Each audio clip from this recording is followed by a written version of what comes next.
Okay, hopefully this one has battery. I usually film on my Black 9. Look at this. Look at this. See what's doing on the screen? I filmed a couple videos changing the hydro with it. I hope it freaking recorded. I've had nothing but bad luck out of that freaking stupid GoPro. 400 wasted dollars, if you ask me. I'd stay away from these things. Well, I'm using one right now. It's my old silver black, no, it's a Black 7. Remember that years ago? I had this same camera at GIE and everything. Anyway, changing the oil in a 38.5 horsepower Skag V-Ride 2. This is a 2021 model. All right, all you do is, most people will know this, but if you are new, and you know, which there's always gonna be new people, so there's always gonna be people in need of some knowledge. Gently, I use a 1/4 inch ratchet. I mean, you don't want to put a lot of, if you're using a ratchet, barely tighten and barely loosen this thing. This thing, if you gorilla tight it, you're gonna ruin it. I mean, you can replace this whole piece. Now, if you see it, it routes. Skag has it zip tied right there. You see it draining in there? So it's brilliant. They did a good job there. And then right here is the oil filter. Let me tell you what sucks. I don't know where my other oil filter is. I just realized I'm sitting here changing the freaking oil in this thing. And where we're still moving stuff and I'm still moving stuff in, I don't know where an oil filter is. I know you can reuse these oil filters. That's what Kawasaki says you can do. I don't want to do it. I'll do it if I have to. I'll drain it out, you know, take it off, drain it out. But if you look in your book, you can reuse these. Not reuse them, you can use the same oil filter. I don't know if I should take it off because that'll mess the gasket up. Possibly could mess the gasket up and then it could leak when you tighten it back up. Kawasaki says you can do it. That don't mean I want to do it. I'm gonna go find it. I have to have one. I'm pretty sure I do. It's been such a whirlwind, I don't know. But anyway, all you do, right here's the filler.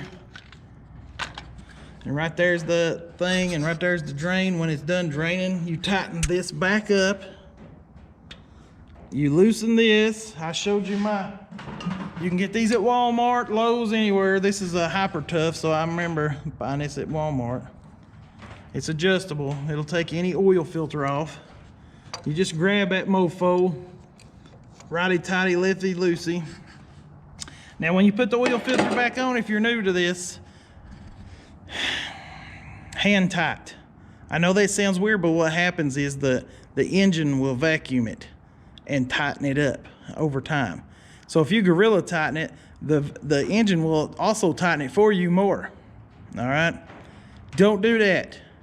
Don't do it. But that's how you change your oil. You take this out, you got a dipstick here. I've been running it so you see how oil's already. Use a clean towel, rag, whatever you got, and till it says full. I forgot the quarts on it, so I'm gonna have to look it up. And then since you're going ahead, so that's the hydro filter, that's the oil filter. The fuel filter I showed in my other video is right there. Skag, oops, a little stool I'm sitting on.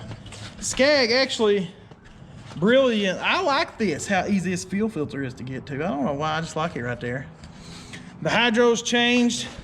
Right there's the thing. This thing is so easy to work on, it's ridiculous. Skag V-Ride 2, 2021 model. It's got 12cc pumps back here. I don't know what the wheel motors are. I think those are like hydro gear pumps and Parker drive, because some has the opposite. And then like I showed you on my other video, that I found this hose right here was loose. So see the debris? So when you're doing this stuff, changing oil, like when it's draining, go ahead and start looking at every little, because see, these have fans on it to cool them right there. So you got to make sure these stay clean of debris. Make sure these hoses are tight. There's the drain for the hydro. See, it's so easy. Canister. I mean, look at this. Look at this. This is the easiest thing in the world to work on. So go ahead and look at every little nook and cranny that could be. Say there's a wire in here catching on fire and melting. Do you want it to melt and burn down, or do you want to catch it first? I mean, we could talk hours about maintenance, but see, every little freaking hose Move it with your hand. That's how you'll know it's loose. Sometimes you can't move it with your hand and you need a little snug, so you can, if you start snugging on this, like this is the pressure relief valve if I'm not mistaken. It should be here too.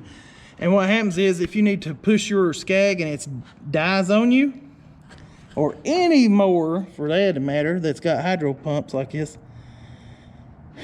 you can take something, put in this little hole, and you just turn it and release it, or you can use a socket. And then when you release it, you can push it. Some mowers are easier than this, but that's how it is because of the type of pumps you have. All right, that's, you know, go ahead and make sure like all this dirt and debris.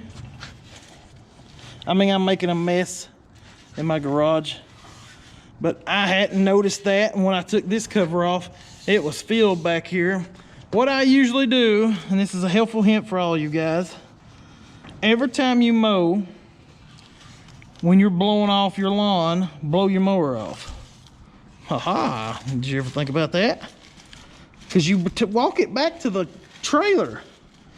Look at this, I'm gonna have to blow this out. This is ridiculous, it's gonna cause rust. Look at all that. That get wet, that'll cause rust. So go around, check your mower out, check your tires. These are very aggressive tires. This is why this does so good on hills. Look at that. They are wearing, because it is a 2021. It's hard to tell. Look at that. Look at that. Whole fingers in there. They are wearing. I mean, it is a 2021 model. I think it's out of warranty now. 2023 this month or something, or next month, something like that. I rotate these casters. I showed that on another video. You see how the outside is taller than the inside? Well, the outside will wear out. So what I do is I take these off, rotate them. I did it on the other side. Here's my folly. I've got some zerts, but I haven't put them on here. I don't know why Skag don't give us some zerts. You see this? Sipping on some zerts. Sipping on some zerts. You need to put them in there and grease these casters. Then there's a grease point right here. And then all three of these spindles need greased. So go ahead and grease them. And also, you see that belt?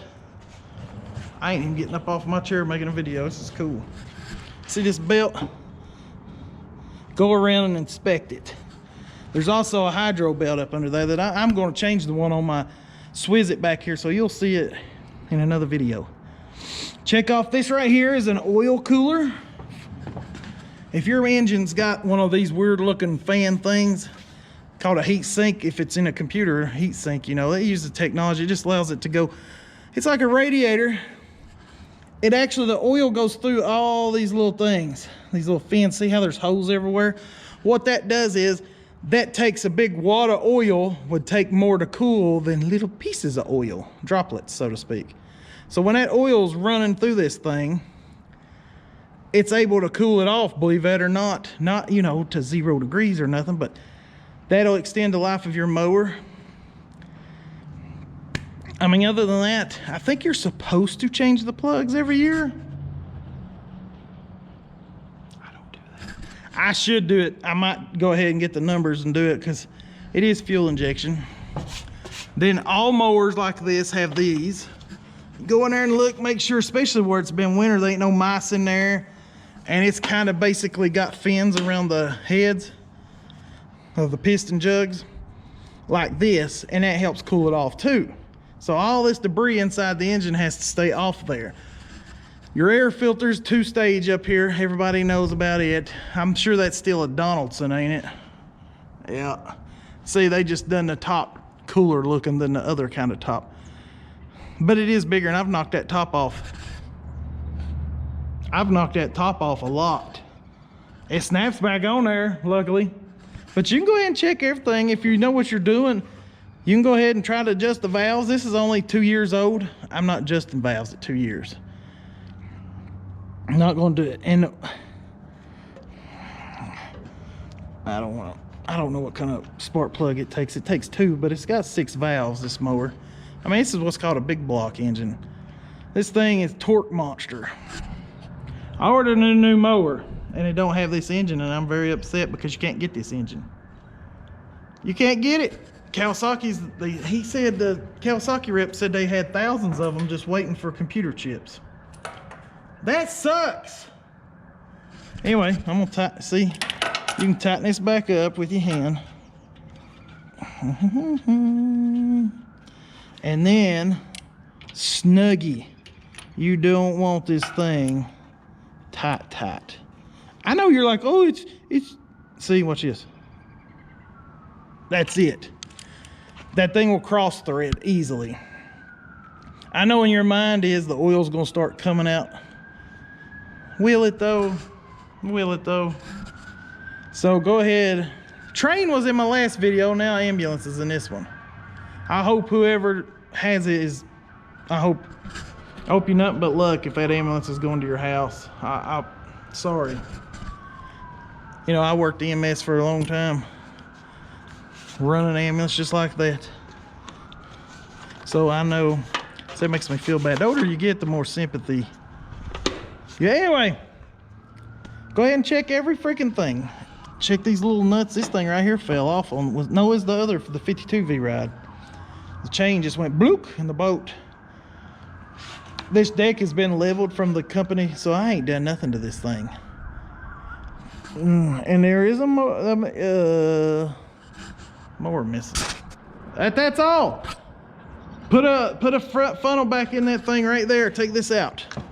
Put a funnel in. Fill it up with oil. Ta-da! Take this off. Use some used oil and rub over the gasket, and then put it back on. Fill it up. It's got a full line in here. I don't remember the quarts it takes. All I do is I keep going slowly till I get it, because you don't want too much oil in it. Will damage your and destroy your freaking engine. Cars too. But you can go ahead and shake these connectors like this. Just, you know, go ahead and go over everything. The hydro lines. You know, you can check them out, see what's leaking. That's all any of us can do. And if you're not comfortable with doing this, or you don't want to do it, a lot of people just don't want to do it. Take it in the shop, let them do it. I don't know, I just know some employees don't care, and I don't know if they'll do it right. So anyway, and as far as the tire pressure, my buddy was talking about this the other day. Skag has recommendations. People put too much air in these tires. And they'll have turf tires, not as aggressive. It don't do good on hills, and they'll have it ballooned. Look here. 12 PSI on a SVR2 61. You see that? 12 PSI. 8 PSI on SPZ 61. So this takes 12 PSI. And it grips like a mofo. Alright, and then always check your battery connections. I've done it. I put a green guard on here. It's got a little fuse that right there. It's tight, everything's good. I should cover that better. I'll cover that better here in just a second. But anyway, that's it. That's all I'm gonna talk about. Peace, chicken grease.